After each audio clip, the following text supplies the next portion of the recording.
Hello, my birdies, and welcome back to Robin's Reading Nest. If you're new here, please like, share, and subscribe to my YouTube channel. You can also follow me on TikTok and Instagram at Robin's Reading Nest. If you would like to know more about why I started my BookTube channel, please click here to see my welcome video. You can also go through my channel to see my previous reviews. Today's book is from S.A. Cosby, an author who has been picking up a lot of traction lately. Praise from Stephen King and Walter Mosley says a lot about his writing style. I kept seeing his name all over BookTok and Bookstagram and decided to give him a try. So let's dive into my summary of S.A. Cosby's book, My Darkest Prayer. Nathan Waymaker likes to joke that he handles the bodies. As an employee of Walter T. Blackmon Funeral Home, technically he does. Other times, handling the bodies means letting the locals know that he's not to be played with. When the Reverend Esau Watkins is found deceased in his home, his parishioners are certain that someone took his life.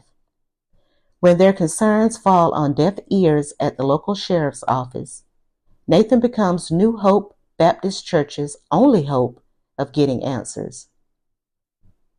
But what starts off as just a quick money grab by asking a few questions quickly ends up with Nathan having to deal with a corrupt sheriff's office, a run-in with a crime lord who doesn't like being lied to or stolen from, and a treasure trove of secrets that puts Pandora's box to shame.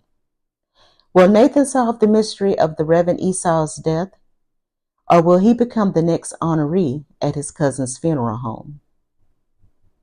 If you've seen my reviews before, you know I like to provide a little insight into the characters and give you visuals. These are not the actual characters, only representations of what I envisioned. Our first character is Nathan Nate Waymaker. He is the former Marine and sheriff deputy who is grieving the loss of his parents.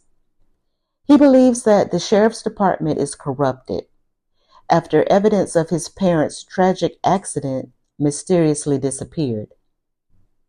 Nathan seems to have an explosive rage that makes him black out. He compares it to a drug addiction that you struggle to keep behind a door.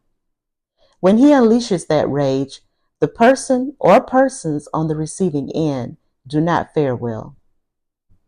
With Nathan being the child of an interracial marriage, it was so sad to see the duality of his childhood. His white father was a pacifist and believed that violence solved nothing, while on the other hand, Nathan's mother is a strong black woman who knows that the world is not going to be kind to her child and that he will always have to fight in life. It caused Nathan to be pulled into two directions.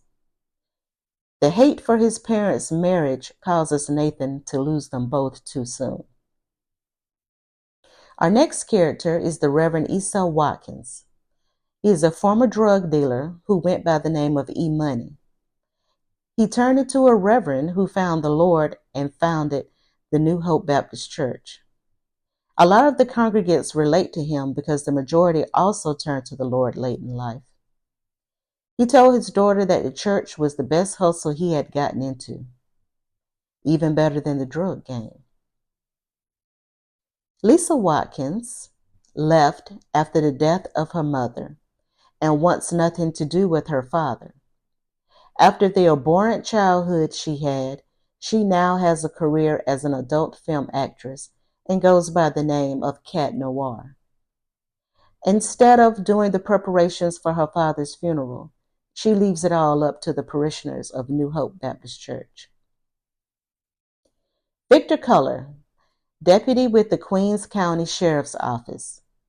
He was the lead on the Waymaker's case, but he says the disappearance of the evidence was a clerical error. He seems to have it out for Nathan ever since Nathan threw Victor through a plate glass window. And at every turn he can get, Victor has been trying to redeem himself by starting a fight with Nate all over again. Stephen Vanderkellen is the rich boy who is responsible for the Waymaker's death. Nate believes racism was Stephen's motive for killing Nate's parents. Nate also believes that money and not a clerical error is the reason Stephen was free. Now, Stephen is missing. It seems that men with money, authority, and or power always have secrets that could ruin them and endanger the lives of others. It's crazy to me that they don't realize that once these secrets start to see the light of day, you have to fight like hell to keep those secrets from growing legs and taking off. In the words of Ben Franklin, 3 can keep a secret if 2 are dead. No truer words are spoken once Nathan's investigation begins to illuminate what's done in the dark. This book is fast-paced and will keep you on your toes. With the addition of other locals, such as the neighborhood pharmacist, Nathan's ready-for-anything friend, and a motley crew of townspeople, you will want to keep reading. Even though I thoroughly enjoyed this book, I am glad that I started reading All of the Sinners Bleed first. I will do a review later on that book. Don't get me wrong, My Darkest Prayer is a good debut novel, but you can see the growth in S.A.'s writing in his later novels. And so with that in mind, I gave My Darkest Prayer 4 stars. Have you read any of S.A. Cosby's novels? If so, drop down in the comments and let me know which ones and your rating. Until next time, my birdies, thank you for visiting Robin's Reading Nest, where birds of a feather read together.